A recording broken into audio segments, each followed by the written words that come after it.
এই দেখ তোদের জন্য ফুটবল এনেছি, তোরা এই বল নিয়ে খেলা করবি, আমাকে ডিস্টার্ব করবি না। আরে বাবু তোমার কাছে ফুটবল আছে, আমাদের কাছে ব্যাট আছে, চলো দুজন মিলে একসাথে খেলা করি। আরে ভাই ব্যাট দিয়ে বল খেলা যায়, ফুটবল খেলা যায় না? না মানে এটাও তো একটা বল, শুধু সাইজে একটু বড়, খেললেই তো হয়। মা একটু খেলি না, কি এমন হবে? হ্যাঁ হ্যাঁ, যদি কোনোভাবে ভেঙে গিয়েছে না তোর কিন্তু খবর আছে। আরে ভাঙবে না বাবা, এ কি ভাঙার নাকি? আই তো বাবু একসাথে খেলা শুরু করে দি। শোন পূজা, আমার মাথায় একটা ভালো বুদ্ধি আছে। কি বুদ্ধি মা?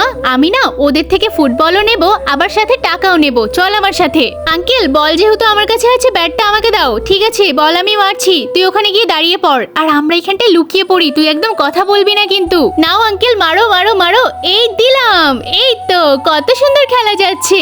এই বাবু বলটা আমাদের দিকে মার, আমাদের দিকে। কিন্তু তার আগে কোনটা তোমার কাছে বেশি দামি, এক বস্তা টাকা নাকি মা বাবা? যদি মা বাবা হয় তাহলে ভিডিওতে একটি লাইক করে চ্যানেলটিকে সাবস্ক্রাইব করে দাও, আর যদি না করো তাহলে আমি ভেবে নেবো তুমি মা বাবাকে একদম ভালোবাসো না। আরে মা তো ওইদিকে ইশারা করছে, ঠিক আছে ওইদিকেই বলটা মারবো। এই আর একবার খেলে কিন্তু আমাদের দিতে হবে।